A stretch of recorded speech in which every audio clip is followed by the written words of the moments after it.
Tadi kita dah belajar rumus kebarangkalian. Okay, PA sama dengan NA bahagi NS. Okay, kalau kita nak cari kebarangkalian peristiwa A atau B dengan peristiwa A dan B sama juga. Okay, so peristiwa ni kita ada A kesatuan B. So dekat sini pun kita ada N A kesatuan B. Kalau kita nak cari kebarangkalian untuk peristiwa A persilangan B, so sini kita ada N A persilangan B. Bawah ni sama je, NS, NS. Kita tengok contoh 11. Satu nombor dipilih secara rawak daripada ruang sampel S. Okay, ruang sampel tu ada nombor 2, 4, 6, 8, 10, 12, 14. Soalannya, hitung kebarangkalian bahawa nombor yang terpilih itu ialah nombor kurang daripada 7 atau gandaan 4. Okay, soalan B. Nombor yang terpilih itu ialah gandaan 4 yang lebih besar daripada 6. Okey. Okey, nombor, kita tengok penyelesaian dia. Okey, ruang sampel tu dia bagi ada 2, 4, 6, 8, 10, 12, 14 macam dalam soalan lah. Jadi kalau kita hitung ni, bilangan kesudahan dalam ruang sampel ni ada 7. Okey, ada 7. 1, 2, 3, 4, 5, 6, 7. NS sama dengan 7. Kemudian dia pilih salah satu nombor secara rawak. So, dia nak cari kebarangkalian bahawa nombor yang terpilih tu, kita tengok soalan A dulu Kebarangkalian bahawa nombor terpilih itu ialah nombor kurang daripada 7 atau gandaan 4. Ada perkataan atau. Okey, atau maksudnya kita akan guna nanti, kita akan guna kesatuan. Okey, apa peristiwanya? Ada dua peristiwa. Nombor kurang daripada 7, satu lagi ialah nombor gandaan 4. So, macam contoh 9 dengan soalan contoh 10 juga, kita cuba buatkan dua peristiwa. Ini kita jadikan satu peristiwa, ini kita jadikan satu peristiwa. Nombor kurang daripada 7 ni kita jadikan peristiwa A. Yang nombor gandaan 4 ini kita jadikan sebagai peristiwa B. Okey. Jadi, kita akan cari dulu kesudahan-kesudahan untuk peristiwa A dengan peristiwa B. Okey, peristiwa A nombor yang kurang daripada 7. So, kita carilah dalam ni. Yang kurang daripada 7 kita ada 2, 4 dan 6. Okey. So, A ni 2, 4, 6. Yang B ni pula peristiwa nombor gandaan 4.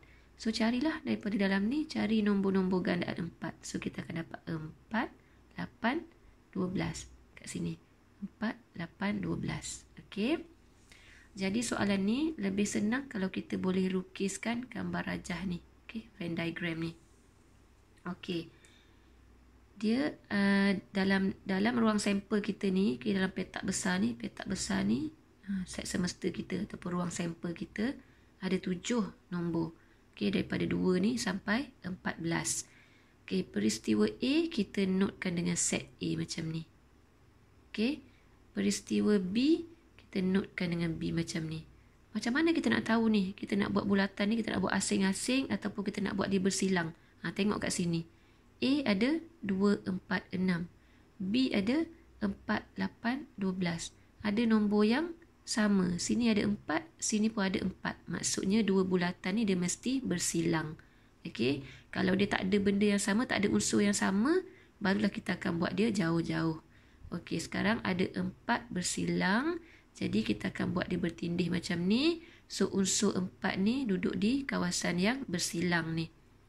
Okey, untuk set A, dia ada 2, 4, 6. So, 4 dah ada kat dalam ni. So, kita letak 2 dengan 6 dekat sini. Okey, so dalam set A ada 2, 4, 6. Dalam set B ada 4, 8, 12. So, dalam set B ni, 4 dah ada kat tengah ni. So, kat luar ni kita buat 8. Di sini kita buat 12. Okey. Okey, jangan lupa yang bersilang ni hanya ada satu saja 4. Jangan pula awak masuk ke 8 kat sini, 12 pun kat sini. Okey. Dia bersilang satu saja 4. Okey. Kalau kira ni baru ada berapa? 5 kan? 1, 2, 3, 4, 5.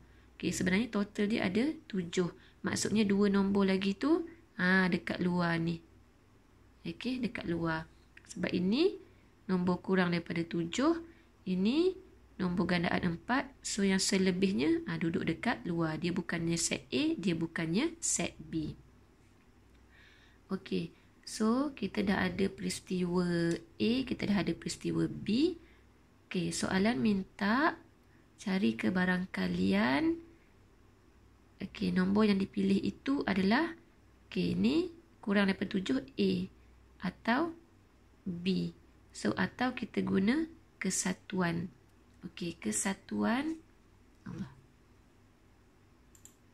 Kesatuan maksudnya kita akan ambil semua dalam set A dengan set B. So, set A ada 2, 4, 6. Set B ada 4, 8, 12. So, kita ambil lah semua. Cuma 4 tu tak perlu tulis 2 kali. Tulis sekali sahaja.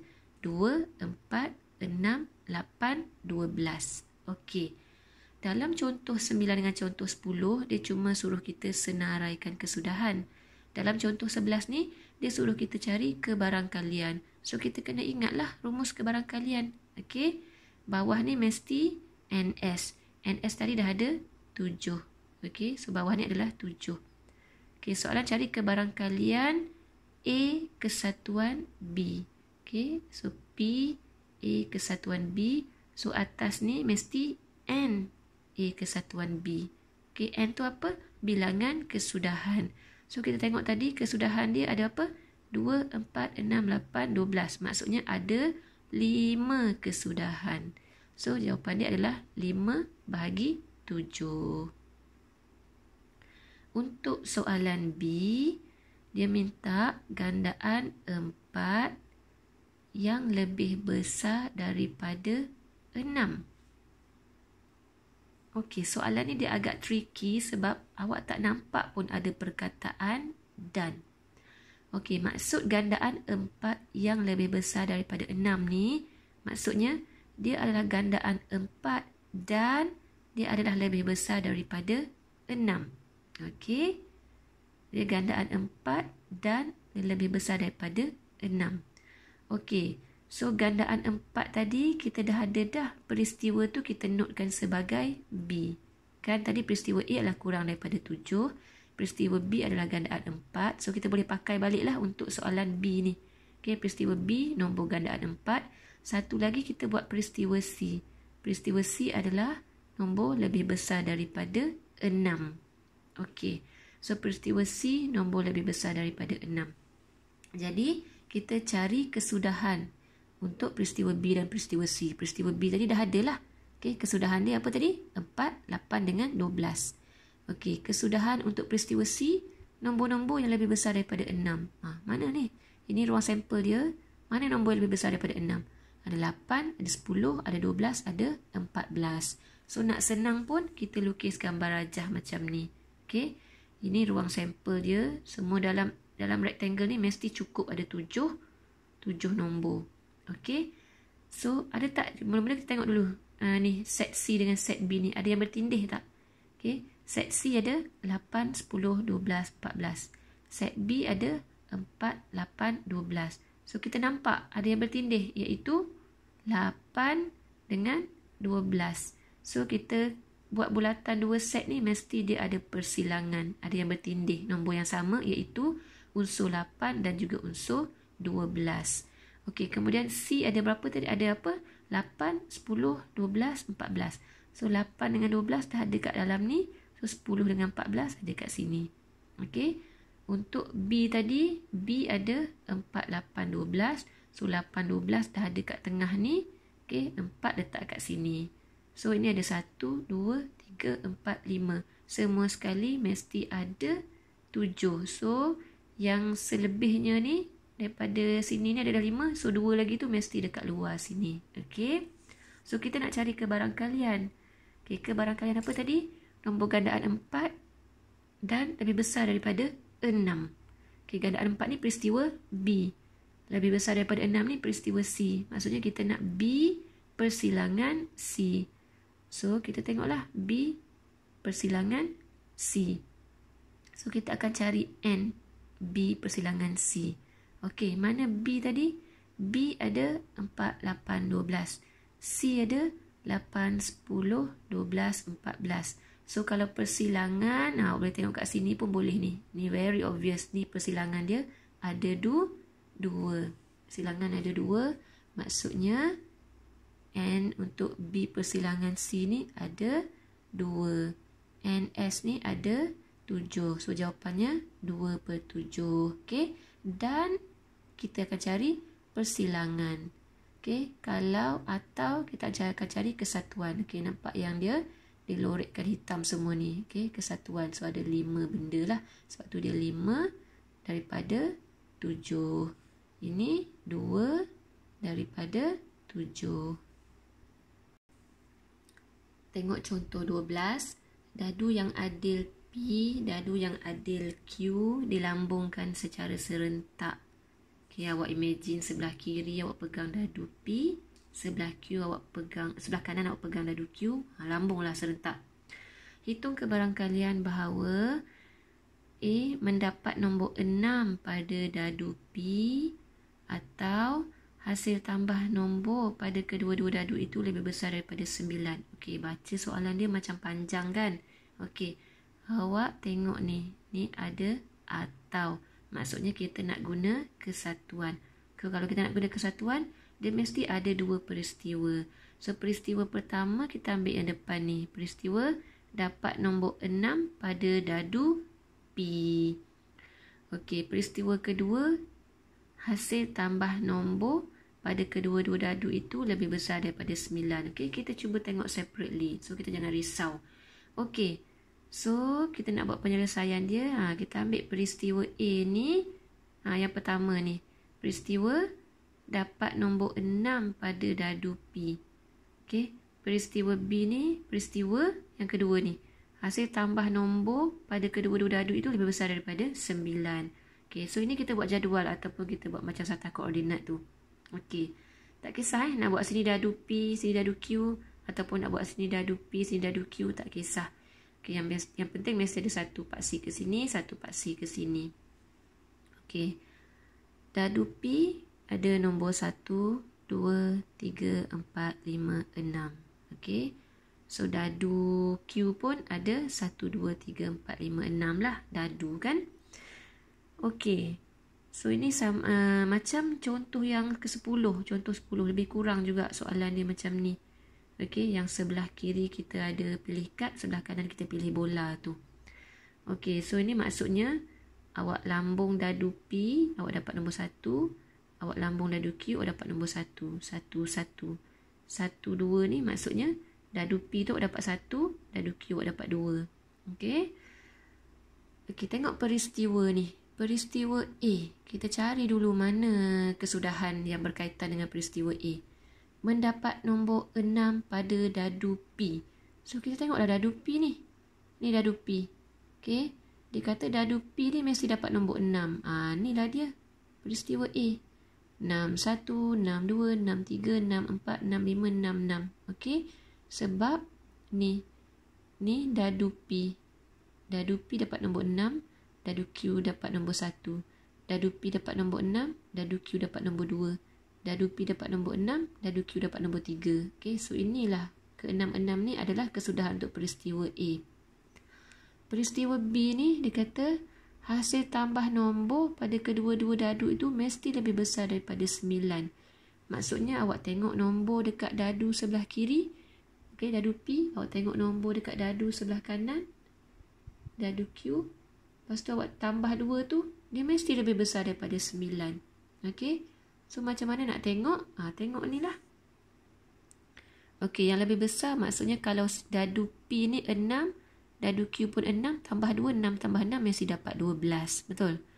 Okey, kalau dadu P ni 6, dadu Q ni 5, 6 tambah 5 jadi 11. Carilah yang mana lebih besar daripada 9. 6 tambah 4, 10. Lebih besar daripada 9. 6 tambah 3, 9. 9 kita tak ambil. Kita nak lebih besar daripada 9. So, ini pun kita ambil juga. 5 tambah 6 dapat 11. 5 tambah 5 dapat 10. 4 tambah 6 dapat 10. Yang ni kita dapat 9 tak ambil. Yang ni pun kita dapat 9 tak ambil. Okey. So, inilah kesudahan untuk peristiwa B. Okey. So, soalan ni dia guna atau. Atau maksudnya kita nak ambil A kesatuan B. Okey. A kesatuan B. Maksudnya kita nak ambil semua yang dalam peristiwa A dengan peristiwa B. So, kita senaraikanlah semua ni. 61, 62, 63, 64, 65, 66. Lepas tu 56, 55, 46. Okey. Cuma soalan ni dia nak ke barangkalian. So kalau ke barangkalian kita mesti cari bilangan kesudahan dalam A kesatuan B ni. Okey, berapa? 1, 2, 3, 4, 5, 6, 7, 8, 9. So kita ada 9. Okey, NS ni bilangan kesudahan untuk semua sekali. Semua sekali ni kalau awak kira dia ada 36. Kira ni 1, 2, 3, 4, 5, 6, 7, 8, 9, 10, 11. Sampai hujung ni awak akan dapat 36. Jadi jawapan kita 9 per dengan 36 dapat 1/4. Okey, B kebarangkalian mendapat nombor 6 pada dadu P. Samalah macam ni. Okey, mendapat nombor 6 pada dadu P dan hasil tambah nombor pada kedua-dua dadu itu lebih besar daripada 9. Diguna peristiwa yang sama. Okey, peristiwa yang sama macam atas, cuma sini atau sini dan. Samalah soalan macam sebelum ni. Okey, dan kita akan guna persilangan. Okey, kita nak cari persilangan antara set A dengan set B. Persilangan ni maksudnya yang bertembung. Ini peristiwa A, ini peristiwa B. So yang mana yang bertembung? Awak akan nampak yang ni lah. Okey, kalau tak nampak awak boleh listkan. Listkan dulu. Macam ni. 61, ni untuk peristiwa A. 61, 62, 63, 64, 65, 66. Untuk peristiwa B, ada 46, 55, 56, 64, 65, 66. So awak cari mana yang bersilang. Yang bersilang ni awak nampak lah. 66, 65, 64. Okay. Sebab dia nak cari kebarangkalian. So kita nak kira berapa banyak kesudahan yang bersilang tadi tu. Ada 3. So 3 bahagi dengan semua kesudahan dalam ruang sampel. Semua sekali ni ada 36. So 3 bahagi dengan 36 awak akan dapat 1/12. Okey, setakat itu sahaja untuk topik kebarangkalian. Cikgu harap awak boleh buka buku teks dan baca semula, cuba fahamkan semula dan boleh cuba latihan-latihan yang ada dalam buku teks dan buku-buku latihan yang lain.